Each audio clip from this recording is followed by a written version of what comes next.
नमस्कार, TV 20 news पर प्रमुख खबरें आप अपने क्षेत्र की देख रहे हैं। मैं हूं आपके साथ अशोक वर्मा। आइए रूबरू कराते हैं आपके क्षेत्रों की तमाम खबरों से।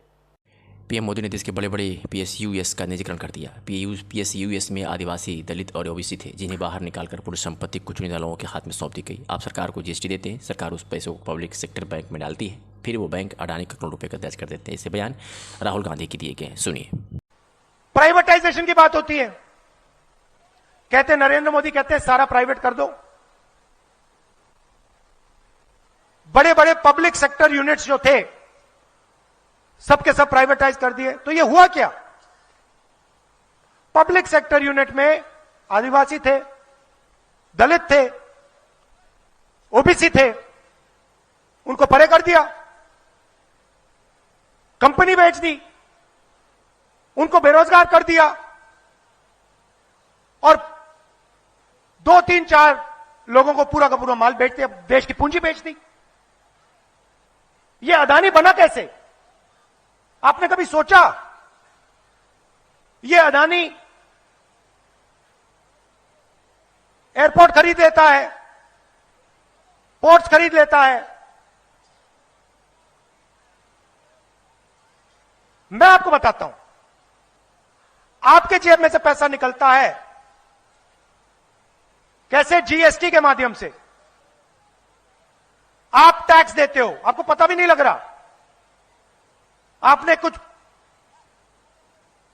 खरीदा, एकदम उसमें टैक्स गया। जीएसटी को ओबीसी, दलित, आदिवासी टैक्स कह देना चाहिए। ये लो, आप लोग टैक्स दे रहे हो, आपका पैसा जा रहा है सरकार में, सरकार पब्लिक सेक्टर बैंक में डाल रही है और अदानी जी को पब्लिक सेक्टर बैंक लोन दे रही है। यहां पे कोई ओबीसी है, कोई दलित है, कोई आदिवासी है जिसको बैंक ने बैंक लोन दिया? नहीं मिल सकता। अगर आपका नाम अदानी होता, लाखों करोड़ रुपए आपके हवाले हो जाते। तो बीजेपी ऐसी सरकार चलाती है, आप में नफरत फैला देंगे, हिंदू मुस्लिम कर देंगे।